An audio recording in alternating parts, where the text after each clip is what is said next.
So I was hoping to get some drone footage. As you can see, it's an absolutely gorgeous day today. This is Garelochhead. However, as I say, I wanted to fly some drones today, but I am quite near a thing called Faslane Naval Base, and apparently they've got this tugboat in thing, this wee dinghy. Anyway, I'll show you some photographs of that or other footage. How inconsiderate. I can't fly my drone. We're heading over into these hills over there today. I believe the sunlight will be somewhat diffused by the canopy of the bare trees, and we get some interesting shots in there because at the moment it's far too bright. So I'm hoping that this is a better camera angle, because the last video I believe you all seen what was up my nose. So I'm not going to hold it at waist height, and I'm going to get used to this whole embarrassing thing of holding something up like a tourist.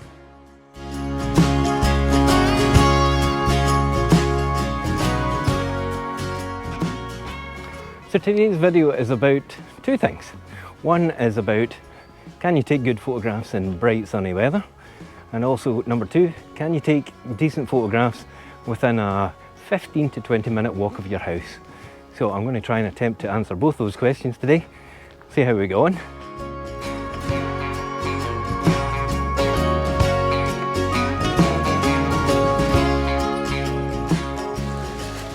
In addition to the two things we're going to look at today, I wanted to discuss two things from my previous video, which if you haven't seen, I'll link up here, it may be down here, it might be over there. Let's be honest, this first time doing this, it could be anywhere. It might not even be there. Two things I said in my video last week were, only take the things that you need when you go out with your camera. And I've done that today. I have a backpack. It has one lens in it. And the other piece of advice was, have your camera up front. So here I have it on my capture clip. Very little in my bag at the back, and I'm halfway up a hill and my knees are celebrating.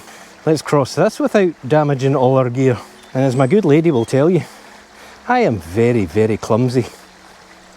Although I will deny that. So here's example one of what you can do when the light is so bright. In the middle of the frame here we've got an old withered tree, which has quite a lot of contrast on it because of the direct light coming from the sun. As you look at it in colour, it's very unimpressive. But what I'm thinking for this is a tight crop and then using black and white. If we go black and white, we may get a chance to bring out some texture, some clarity and some contrast in here. It might make a decent subject if it's isolated. And as you can see from the GoPro, it's quite a wide scene. There's lovely hills in the background. The clouds are starting to appear, which is nice, but it makes for a very boring image. There's not much foreground. And with that direct sunlight, I really think the only thing we can do is crop in tight, go black and white, and really push for the texture in the tree. And if that turns out, here's the photo.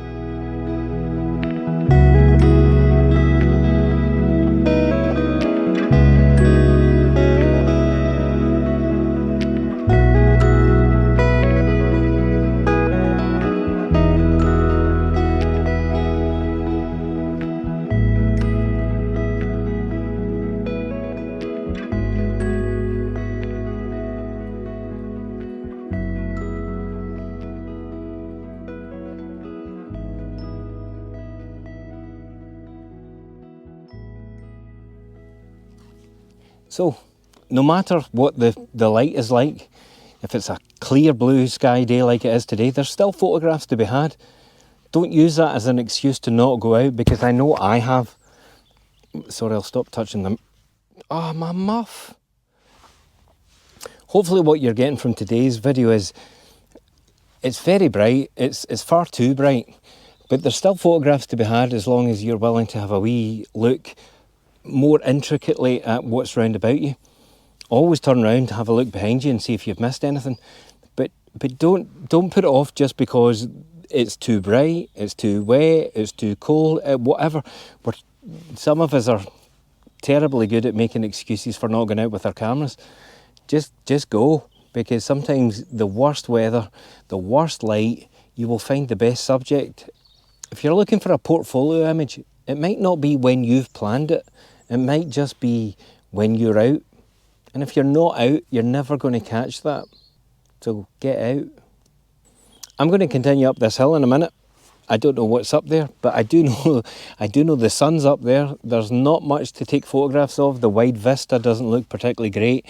But I'm going to be looking for small vignettes, small things that I can take photographs of that the light might work with.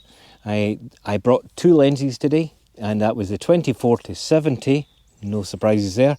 But I brought my 100 to 500 because I'm hoping at some point there might be something, I don't know, maybe a Valkyrie or a, I don't know, Phoenix. When was the last time I saw a Phoenix? It was a while ago now. There was 2. No, they were seagulls. So there might be a Phoenix up here, and if there is, I'm going to take the 100 to 500 out, and I'm going to capture that.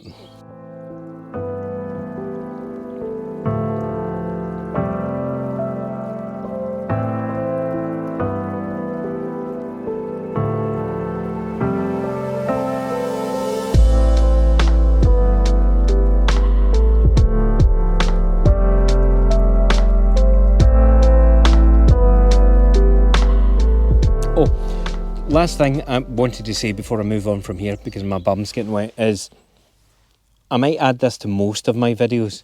There are certain things you should do when you go out with your camera, especially if you're as accident prone, as old, and have as bad knees as me.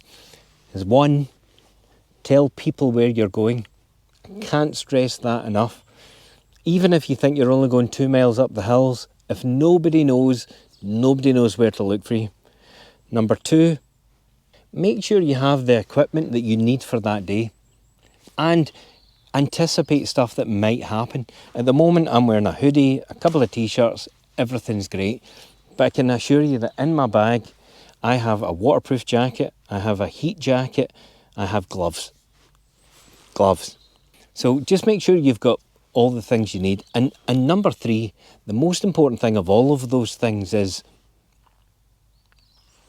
what was number 3? What? Oh, aye. Yeah, make sure you've got some food. Food's important. Food and water. Water especially, I would think, but food's mega important. Because without food, you've not got the energy to get up here. So, yeah, do those 3 things. Tell somebody where you're going. 2, make sure you've got the appropriate equipment, and 3, make sure you've got sustenance for the day. If you don't have these 3 things, then you're putting yourself and others at risk, and that's not worth it. So make sure you do that. We just told them to bring food. What do you mean you've not got any? What do I want for lunch? I want bao buns. Did you not bring bao bun? Last week, no jacket, no umbrella, no makeup, no bao buns. Are you... How long have you been doing this job? Just can't get the help sometimes.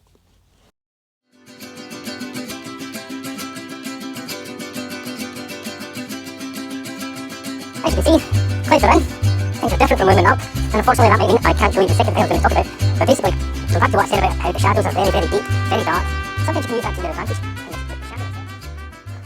As you can see, clouds are in, and unfortunately that might mean I can't show you the second thing I was going to talk about. But basically, going back to what I said about how the shadows are very, very deep, very dark, sometimes you can use that to your advantage, and the shadow itself can become the photograph. So when you're out, don't just look up, look down. I'll see if I can find an example of this just to put in the video. I hope you've enjoyed this week's video, and I will see you next week once I've worked out what that's going to be about. Oh, camera angle's back up my nose. Do you see that there? So easy to do. But I hope you enjoyed it. Hope you found some of it useful, and it'd be nice if you could give me some feedback, and I'll try and incorporate it in my future videos. But it's been a blast today. Weather was great, and it definitely put me in mind that spring's just around the corner. And then all of this stuff. will start to come into life soon. And that's exciting. Thank you for watching. As always, please like and subscribe. You have no idea how much that makes a difference. Just one wee click on that thumbs up button makes all the difference. It gets my video out to some more people, and yeah, I'd like to do this more permanently so I can get you more hopefully entertaining videos and some more information in photography, and you get to see more of Scotland. Have a great night, have a great week, and I'll speak to you all soon. Signing out, thank you, bye.